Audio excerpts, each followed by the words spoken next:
Good morning and welcome to this week's edition of Saturday Morning Coffee with Back to Basics Dog Training.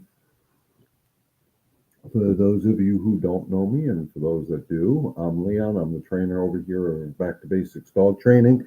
And each and every Saturday morning, I bring you this live free Q&A dog training session where all your questions are answered regarding your dog's behavior. So if you're watching now live or later on the replay, please shoot a comment in. Let me know you caught me. Let me know where you're watching from. A couple people respond Tuesday evenings after the fact, and when I see that people are watching the replay, good morning, Judy, watching the replay,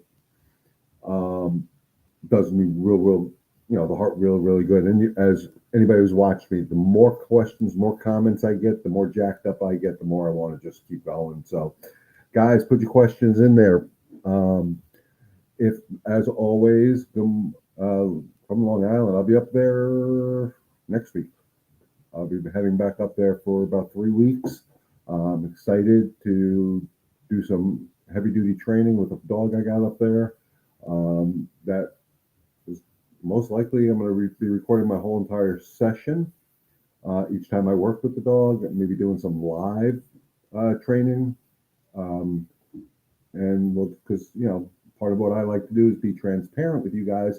So I'm going to put the training out there live because that's real. That's real life. And this dog is a resource guarding dog. So we're going to come up with some techniques to stop the resource guarding. It's kind of a bully to her brother. Plays a little too rough, even when the brother's sleeping. So doesn't have manners at the front door. The dog's got a bunch of issues that we're going to work on. And like I said, we're going to record them. And we may just put them out there live. So next week's going to be interesting. Or not next week, the week after. So it's going to be really interesting. Some training live and in living color. So one of the things I want to talk about is I know we get a lot of talk. We talk a lot about leash reactivity here on this platform. And I had the privilege of working with a great dog, great family a couple of weeks ago when I got the video of it. Dog is extremely happy-go-lucky leash reactive dog. But the happy-go-lucky was being interpreted as aggression. It's not an aggressive dog, it's just a happy-go-lucky dog, but had no manners when seeing another dog on a leash. So of course we did my whole process where we went out the door calmly. We established everything calm until Marley saw my dog Zoe, and then she decided to go a little batty. So I actually have the video queued up here, and we're going to play it. And, I just want people to be aware. This is real. This is it, guys. This was being recorded. This was done in one take. The dog, I have the leash. You're going to see it in the video. And this dog is going to react. And I was trying to do some of my normal subtle corrections. Nope. Dog wasn't taking the hint. So at one point, I made a harder correction. And then when you see the response from the dog right after the fact, you'd be amazed. By doing the one hard correction, which actually got through to her brain, she behaved. And if you look at her body language and energy, she's not scared. She's not, hurt. She just says, "Oh, I'm not allowed to act this way." And that's what I try to tell people. You are allowed to correct your dogs as long as you don't do it with anger or frustration. You use your calm, confident energy to make your correction. They don't get scared or hurt. If you're making a correction and your dog gets scared or is hurt, you're doing it wrong. Period. End of discussion. I mean, that's just how it is in real life. If you correct your kids and they're scared of you or hurt, you're not doing the right thing. So this correction was done. Tool used, besides my energy, was a simple slip leash. No prong collar, no e-collar, just a simple slip leash to get the desired result we wanted. So I'm going to cue up the video. I'm going to try to figure out how to make it full screen. So give me a second. So here it is. I just got to figure out how to play it. Just give me 1 second here, guys. I think I got to go here, and then I can hit play. And I'm going to come back to you guys because there's really no sound. So you can see us walking down the street. It's kind of far away. Guys, let me know if you're seeing this too. You can see right there, she starts reacting. I'm making my normal corrections. Zoe's on the camera side of the street, so bear with us here. Um, and you can see she's doing everything. I'm making normal corrections, trying just to get her focused on me, not on Zoe. Um, and you can see, even if you look at her body language here, even though I'm not there, she's very tense. She's very, I want to go, I want to go, I want to go. If you look the way she's sitting. So again, this is real, guys. This is, I'm not sure of the timing here. And you can see she is just going crazy. So I did a touch to try to redirect her. That was when you saw my hand go down by her hip area. That's a touch. It's not a punch. It's not a kick. It's not a hit. It's a touch. But you can see she's not getting it. So boom, right there, I made a hard correction. And I kept her moving with me. And I think, if I remember correctly, I made one other hard correction. And then if you watch the change here, hopefully the camera stays with it because this is the first time I'm viewing it. She's ignoring Zoe at this point. We just passed each other. We're going to do another circle around. Um, and then just bear with me, guys. I know this is raw footage. I haven't looked at it. You can see she's sitting calm. There's no pressure on her leash. I'm not forcing her to do anything.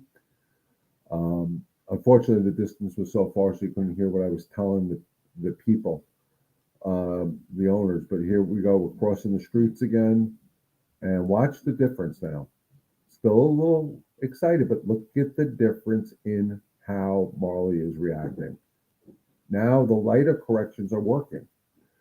So I hope you guys get a good idea of what that's about. I'm pausing the video here and switching back to me.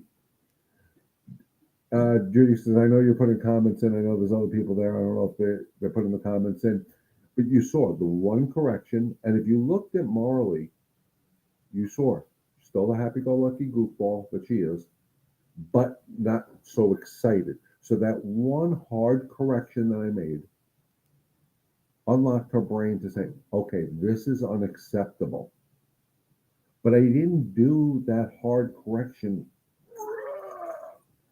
I just did it with my calm confidence to unlock her brain, to focus on me and say, hey, this is now an unacceptable way. We don't react to other dogs this way anymore on the walk. We just don't do this. It's unacceptable. And I hope you guys saw that in the video. Let me know in the comments if you caught how Marley's mindset changed.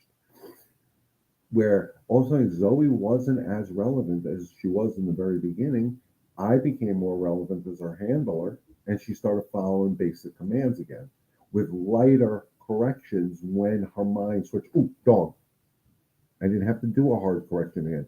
Usually when I do those harder corrections, it's one time. And that comes to that no nonsense approach I talked about. You know, how many times am I going to sit there and go, no, no, no, no, no, no? And the dog keeps flipping me off. I'm not going to do it with my dogs. I'm not going to do it with my kids. If I say it, I mean it. There's going to, we're going to figure out a better way to do it. But again, I'm not doing it testosterone driven. I'm not doing it out of anger or frustration. I'm doing it just to unlock the brain with calm confidence. And then Marley followed. So I hope that made sense, because a lot of people with reactive dogs, one, they're trying to correct their dogs when the dogs are already up on their hind legs and the front feet are up in the air. And now we're trying to make corrections by holding tension, usually backwards, but I can't do that because you can't see. So you're holding the dog, and the dog is doing this, and it's a struggle, and we're frustrated, we're aggravated, and we don't get anywhere. So if you actually look at the video, and if you need, I can rewind it, you can see I actually gave the dog some slack to go ahead, react, and then once it got towards the end of the leash, I was like, nope. And Molly was like, whoa, what's up with that? And I was like, relax, calm down, without the words. And again, that's another thing I really want you guys to understand. The words don't mean anything. Words to a dog don't mean anything. They understand the energy behind the sound they're hearing, because that's what it is. It's a sound. So when I'm dealing with some of these behavioral issues, excuse me, When I'm dealing with some of these behavioral issues, I tend to get quieter. I'll do what I need to do and then I will explain it. Yeah, Nancy, definitely getting the timing right is very difficult. But once you get it, you got it. And that's the thing. It's knowing how to read the body language, read the energy, combine it all together, and then make the correction at the right time with the right intensity. Remember, guys, I talk about this all the time. If we use that 0 to 10 scale, zero dogs asleep, 10 it's Satan's child. And it could be excitement, aggression, whatever. So to me, I just call it a stupidity scale. On that 0 to 10, if the dog is at a 4 or 5, you need your correction and your sound, your discipline sound, to be at a higher level of intensity than what the dog's brain is, so the dog actually understands and hears you. If they're at a 4 or 5 and you're correcting at a 2 or 3, they're not feeling it, period.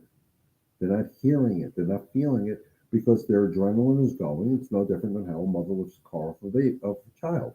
Adrenaline is a beautiful thing, but it's also a detriment because then the dog's adrenaline is up. They're not feeling the correction. And then we're doing our corrections and we're getting frustrated. Now they're not reacting. They're going to react worse because we're frustrated. We're angry. We're whatever.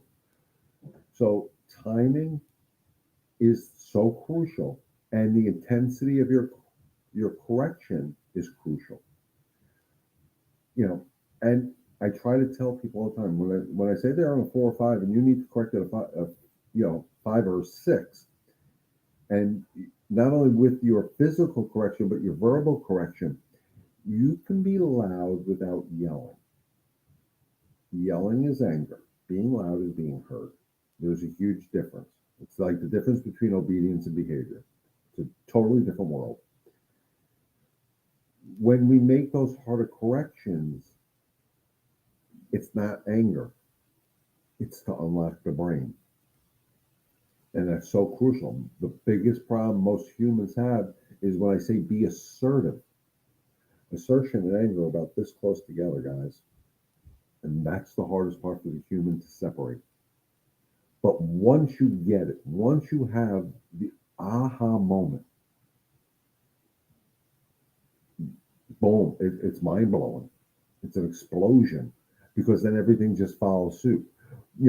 When I work with any of these dogs, and I was hoping to work with a dog yesterday, but the weather down here wasn't very cooperative. It was a leash reactive dog.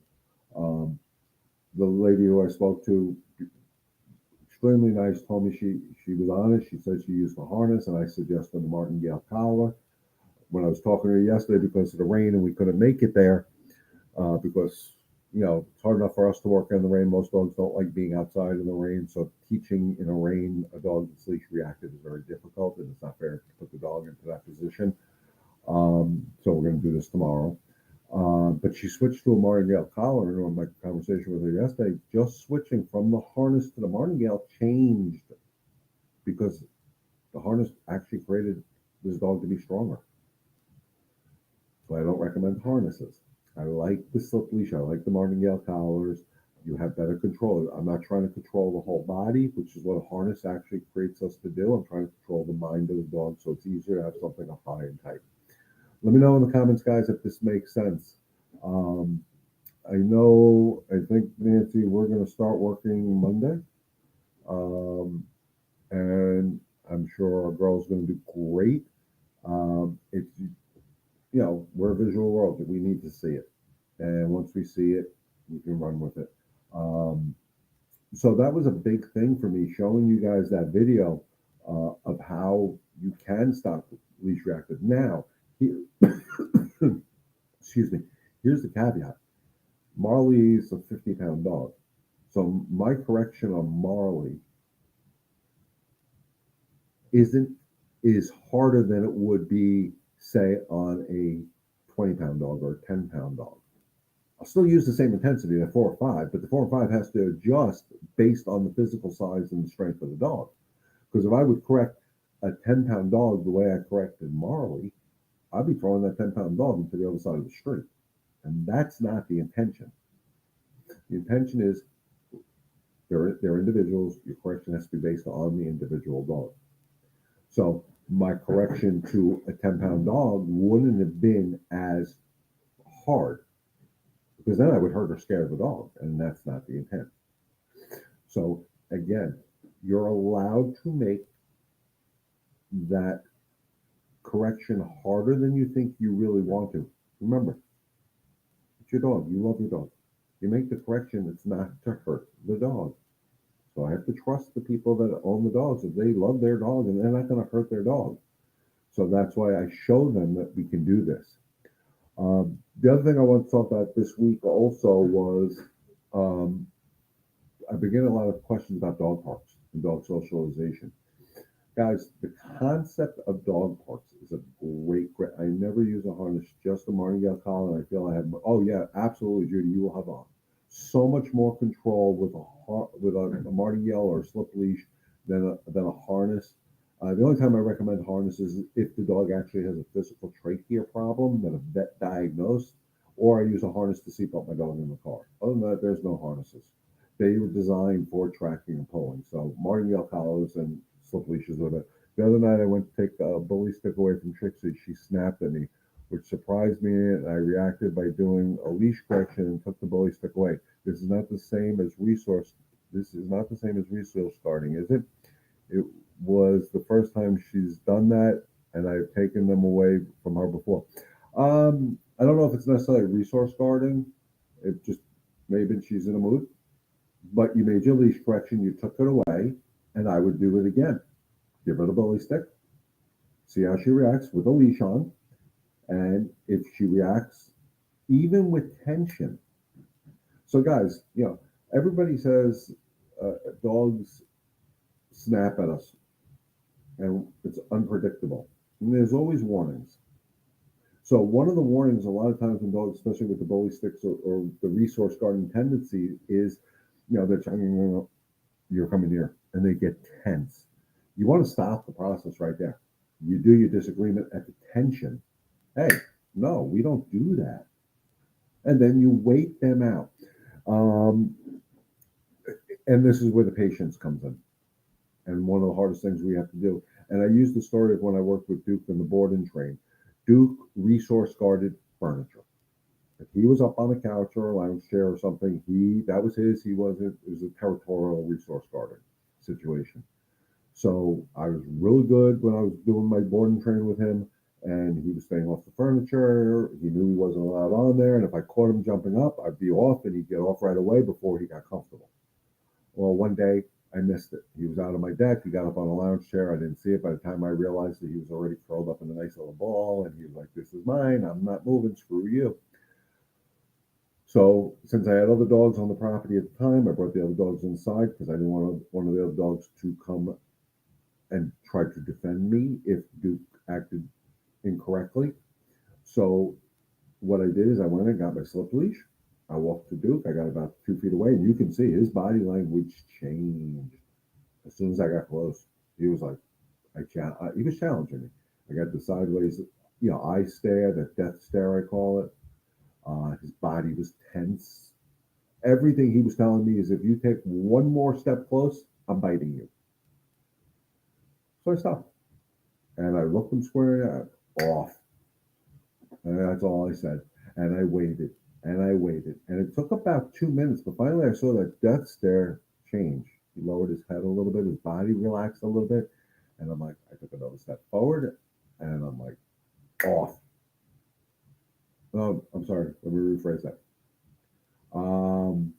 I backed off when he gave me a little bit. So when he changed his gaze and he stopped with the sideways death stare, the corner of his eye, and he lowered his head a little bit, I actually took a step backwards because he gave in to me, so I gave him back something. And then I said, off again. Within seconds, he got off. He came around to my side. He was like, did I do good? Did I do good? So I waited him out to teach him a better way to do it. And that's the same thing you do with, resource guarding. When you see those early warnings, stop. Problem is people see those warnings, the dog gets tense, so you see the lip curl, whatever, and we continue to move forward. Well, in the dog's mind, you're not listening to them. They're not comfortable with whatever the hell's going on. Listen to what they're saying. They're telling you, I'm not comfortable with this. What you're doing, I'm not comfortable with. Stop, focus your own energy, stay calm, confident, and figure out a way to do it. Now, if Duke was already on the leash, I may have done a leash correction. I may not have. I don't know. It's in the moment. Um, but in case like what Trixie did, I would just probably make her uncomfortable by my energy and my presence. And then I repeat the word, drop it or whatever command we were using. And as soon as she did what I asked, I praise, praise, praise, praise, praise. I take the bully stick away. When the state of mind is calm, I actually give it right back. Because it's not the object of just taking and not giving back. I got to be able to give back to them so they understand, oh, if I give you this, I get it back anyway when I want you to have it back.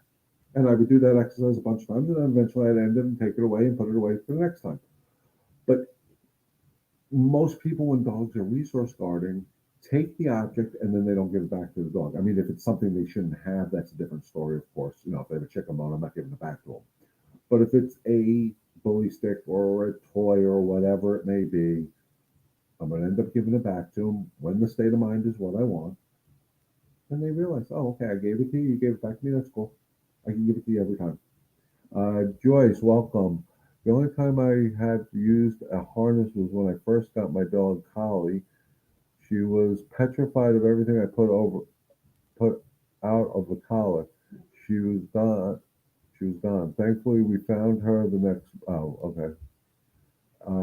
Her fear of two plane trips to come to America. She's much better now. No leash, no pulling, and the fear is almost gone. Beautiful. You worked her through her fear. You guided her through her insecurities. That's what it sounds like. Um, the problem, and that's why I don't say regular collars. I say martingale collars. Regular nylon slip collars slip. They come off because most of us put them over the dog's head, so they can go over their head without having to buckle it. They can come off without having to buckle. And if the dog is petrified when they back up, they just boop, it comes off. That's why I say martingale collars. I'm not a big fan of using until the dog walks perfectly. Then it doesn't matter. Like I use a slip leash with Zoe, but it's loose. It's not no tension on it. It actually dangles down most of the time. Um, but when you're dealing with insecurities or fears, it's guiding them through it to teach them nothing bad happens. Now, people that didn't join me Tuesday night, I know I said I was going to talk about dog parks, but now I got into fear. So I worked with a guy in my complex here with his dog Bailey, who Bailey took my shepherd to the store one day just to teach her to sit and stay with everybody going by. She wanted so bad to say hi to everybody. But that's unacceptable. To say hi without being welcomed into somebody's space is rude. A part of the AKC Canine Good Citizen test is the dog has to sit politely watching people while the handler is having a conversation at a normal distance and not look for affection. And I'll tell you now, Zoe's horrible at that sometimes too. She thinks every person on the face of the earth is here to see her, and that's something I continue to this day to work on. There are times I let her do it, and there are times I don't let her do it. Um, and that's because she just thinks every person here is for her. So I have to take control of it, and I don't let it happen. So that's a great thing to do. Guys, take your dogs out to places where are dog friendly, Home Depot, Lowe's, whatever. Go to a busy shopping center if it's a nice day out, and just hang out in the area where people are walking by, and teach your dog that all that going on around them represents calm. Make them into good citizens. There's nothing wrong with that. You're not breaking their spirit. You're not breaking their mind. You're teaching them a better way to survive in public, and they will be happier. People you meet will be happier. The dog will actually get more rewards because everybody will be like, "Oh my God, look what a calm dog!" Yep, yep. Just and laying down is perfect. Um, the compliments you get when your dog is behaving in public changes your energy because then you become proud. You're so proud of your little baby. Their energy is different because they're like, oh my God, look how cute your dog is. I had this with a 7-month-old boxer I was working with. We were at a campsite. 7-month-old boxer. Boxers are goofy dogs. And, you know, we were teaching it not to go out of the campsite area where their trailer was. And people walking by and we'd be like, oh my God, look how good this dog is. And we'd be like, yeah, 7 months old, not bad. And you could see the owner of the dog when we were talking to these other people walking by in the campsite. He was like, that's my boy. And his energy changed. And I watched him and I watched his dog, and you could see his dog was like, oh, good, I made daddy happy. And that's what you want to do. And it wasn't the words, it was the energy. Excuse me. Um, so yeah, the more you do things with your dog, the more you get them out and socialize and teach them that being out socializing represents calm, it works. And when you're dealing with dogs that have insecurities about the outside world, like the dog I worked with last week, I don't remember what day, I think it was Monday. Could have been Tuesday, I don't remember. Um, this dog was petrified of the outside world, had no clue how to exist in the outside world. Comfortable in the apartment, but trying to get the dog out of the apartment into the hallway to get to the elevator to get downstairs to go for a walk, this dog had wanted nothing to do with it. And just completely, I mean, you could see its mind just, I am not going, locked up, shut down, to the point where it threw itself on the floor and, wasn't going to move. And, you can watch all the videos out there and they'll say, oh, just pick up the dog and bring it to where you want. Well, that's not teaching the dog because you want the dog to do this on its own. If I'm picking up a dog and bringing it out to the hallway, I'm doing the work. Dog's not learning. So I did my leash pressure, any movement, good, yay, good, let's go. And eventually we got it. And the day after we did this, he told me it took him one time to get the dog out the apartment. So we guided Bailey through the fear or the insecurity. I hate the word fear. The insecurity, not knowing how to handle the outside world. Um, I wish I would have had this on video, but recorded it, whatever the word is nowadays, because I think that would have been great for people to see. It's hard to do that when I'm working by myself. When I'm up in New York and I do the recording of this resource guardian dog, happy go lucky dog at points, overexcited, bully to its brother, and all that, I'm going to have a tripod set up and we're going to have the camera set up on the tripod so we can record and hopefully it comes out really well. Don't know. We'll play. But I do want to talk about some of the socialization which Judy mentioned about bringing the dog out in public. And that's the concept of dog parks. Dog parks are really, really a great, great concept in theory. The problem I have with dog parks is not the dogs, it's the people. And if you think about it, and let's humanize it a little bit, we bring kids in school go to recess. They all go out to the playground if it's a nice day out, and they get to burn off steam, and they get to run around, they get to kick a ball, play baseball, throw a ball, throw a frisbee, or just hang out, do whatever the hell they want. But there's always supervision. There's always a recess monitor or multiple recess monitors outside with the children, paying attention, or they should be, to what the children are doing. My problem I see with the dog parks, I've gone to a few of them down here, and it's the same thing. People go to the dog parks, and they're doing this, and they're doing this, and they're not paying attention to their dogs at all. Now I challenge a few people at dog parks, and I get myself in trouble all the time. If your kid was in a playground, would you be focused on your phone, or would you be focused on your kid to make sure nobody steals your kid? Focus on your dogs when you go to the dog park. When dog parks are a great concept. Meet people you know at dog parks. Let your dogs burn off steam. Let them run and chase each other within reason. Do you think bringing a dog on a leash first time going until they settle in? Okay, so once they're in the open area of the dog park, I don't think a dog should be on the leash. The main reason is all the other dogs are off leash. There's a higher level of excitement inside the dog park. It could scare your dog, and dogs have that fight flight reaction. If they can't get away because they're overpowering by these other dogs, they can turn to a fight. So I don't believe in it. What I do believe in is my audio is a little muffled. Anybody else having that problem? Um, One of the main issues, what I tell people to do in dog parks, and I am trying to figure out a dog I can use at a dog park to show you, is one, don't bring your dog into a dog park excited. So if you have to go for a walk before you go um, to into the dog park, walk your dog, mentally tire out your dog a little bit before going to the dog park.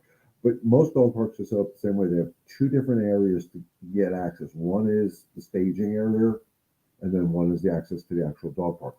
Don't bring your dog into the staging area if your dog is excited. If you're not relevant in your dog's eyes and they just care about the dogs behind that fence, don't go in because your dog's state of mind is not right. Bring them in calmly, guide them into it. You go in first, you invite them into that staging area. At that point, you take off the leash. Look at the dogs. If a bunch of dogs are coming to the fence, excited, I'm not going to bring my dog in yet. I'm going to wait till I'm going to make sure my dog stays calm. I'm going to stay calm and confident, and those dogs are going to read that energy. And if you wait it out, you'll actually see they'll be there at the gate. If you wait it out, you're calm, your dog's calm. Those dogs actually give you space. It's like the parting of the Red Sea. Then once everything is calm, you walk into the dog park first and have your dog follow you. You ignore the other dogs. You walk right past them with calm confidence and just walk. Go 10, 15 feet in, stop. Your dog should be following you. If they trust you, they're going to follow you through. The other dogs will say, hey, look at this. This human's coming in. They have this calm, confident energy. We have to give them their space. Oh, and their dog is following them. That's part of their pack. We better give that dog space too. And then I don't allow overexcitement in the dog park. If I'm working with a dog, if I see too much excitement, I call my dog back and I take if my dog's the one getting overly excited, I discipline my dog right then and there.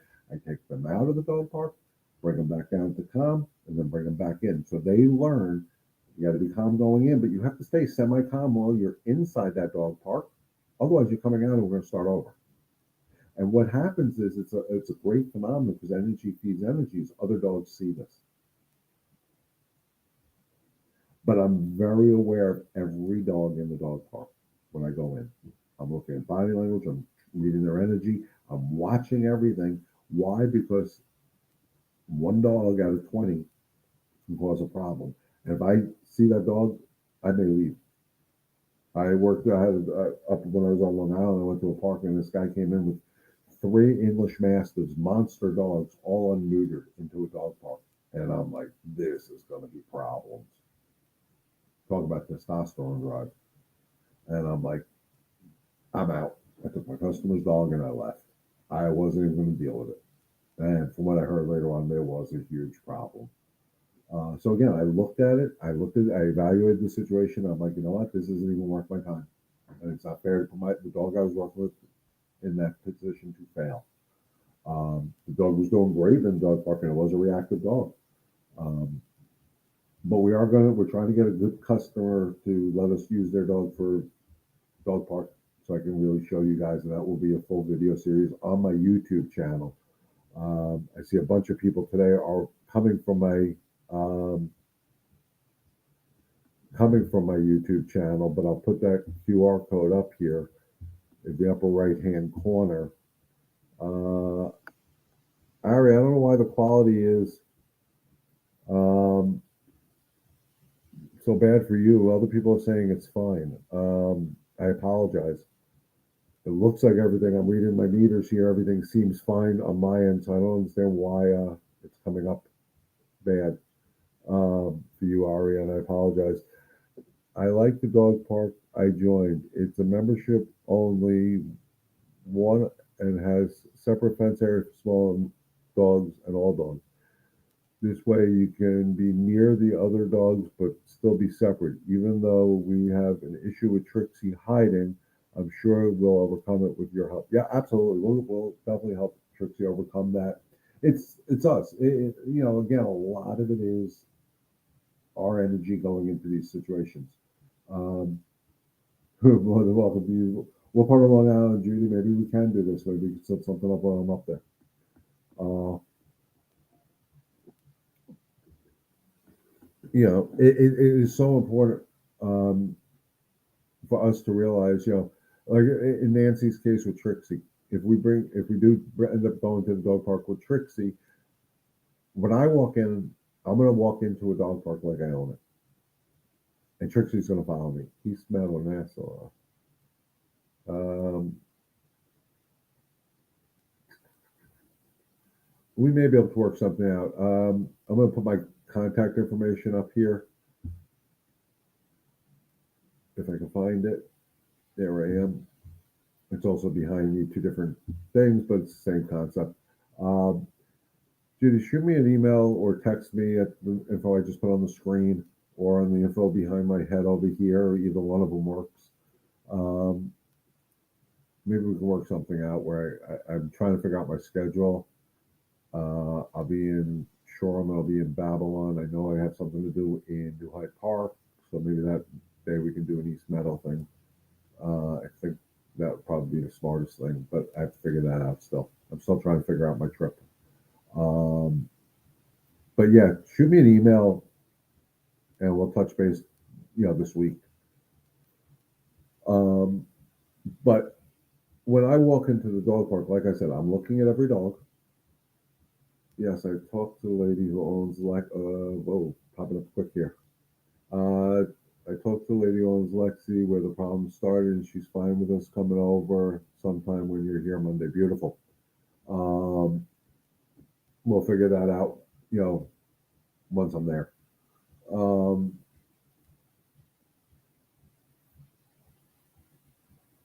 so again, getting back to the dog park concept. When I walk into the dog park, once I check it out, okay, these dogs all look cool. This is good. This is a good match for the dog I'm with. Like I said, when I walk in, I walk in. I'm not looking. I'm not. I'm a firm believer when I go into a pack of dogs or even your house with one dog. No look, no touch, no talk. I don't direct anything towards the dogs in the dog park. I walk through. I own the place. And the dogs sense it, guys. They sense it. That's why dogs that usually are overly excited and jump on guests don't jump on me. Because I walk in with that calm confidence. I own my personal space. I don't want to say I own the place. I own my personal space. Dogs understand that concept and they literally walk out of my way when I walk through. I just walk straight through. I don't zigzag around dogs. I just walk and they get it. And then the dog I'm with follows me. So they have that same confidence because they're following me. The dogs read that. They're like, this is a strong pack. They understand, they understand it better than humans. Am I saying it's 100% successful? No, there are times I've been in dog parks where, oh crap, I missed something. It happens.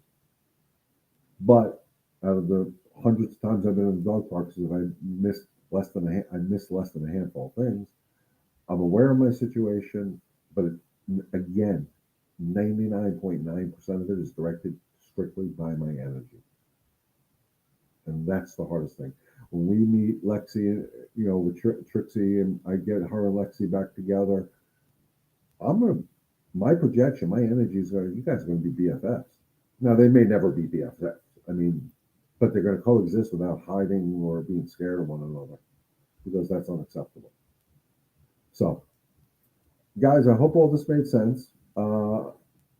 You know, we're at the 40-minute mark, so we're going to be wrapping it up soon. We're going to put my favorite catchphrase up here. Of course, if there's any other questions, I'll be happy to answer them before I do my official sign off here. So, getting back to the first thing we talked about, leash reactivity, it's okay to make a hard correction as long as you make the hard correction without anger or frustration. Don't make the hard correction to scare or hurt your dog. Make the hard correction to stop the unwanted behavior. It's okay to do that as long as you do it with calm confidence. Remember the 4 C's of dog training, guys. I didn't really hit them today. Calm, confidence, consistency to get control. And if you buy into the first 2 parts of it, the calm confidence, your dog will follow you and trust you that you're never going to put them into a situation that's going to get them hurt or scared or whatever. and it works. So with that being said, guys, as always, thank you for inviting me to your homes each and every Saturday morning. It's truly an honor and a privilege to come here and talk to you guys. Um, don't forget, I do this every Tuesday night, 8 o'clock Eastern Standard Time as well. So you have two chances every week to catch me here live. Um, if you have any questions that you guys want me to talk about as my topic of the week, please reach out to me. I'm going to change that QR code, and whoever scanned it, thank you. I hope it worked for you. I'm going to change that QR code right now. That's my Facebook page. So anybody who's watching me on YouTube right now or on Remember Me Rescue's Facebook page, scan that QR code. That'll take you directly to my Facebook page. You can message me. If you have a topic of the week you want me to discuss, shoot me a message. Hey, can you talk about cage rage? Whatever. I'll talk about that in my next session, my next live. And if you ask the question, just tell me which day would be better for me to discuss it, either Saturday mornings or Tuesday evening, and I'll make sure that's the topic of the week. So, with that being said, guys, again, thank you for inviting me into your homes. It's truly an honor and a privilege to come here every week. As always, stay healthy, stay safe, God bless, and remember, together we can help one dog and one family at a time. Enjoy the rest of your weekend, guys. I'll see you Tuesday night.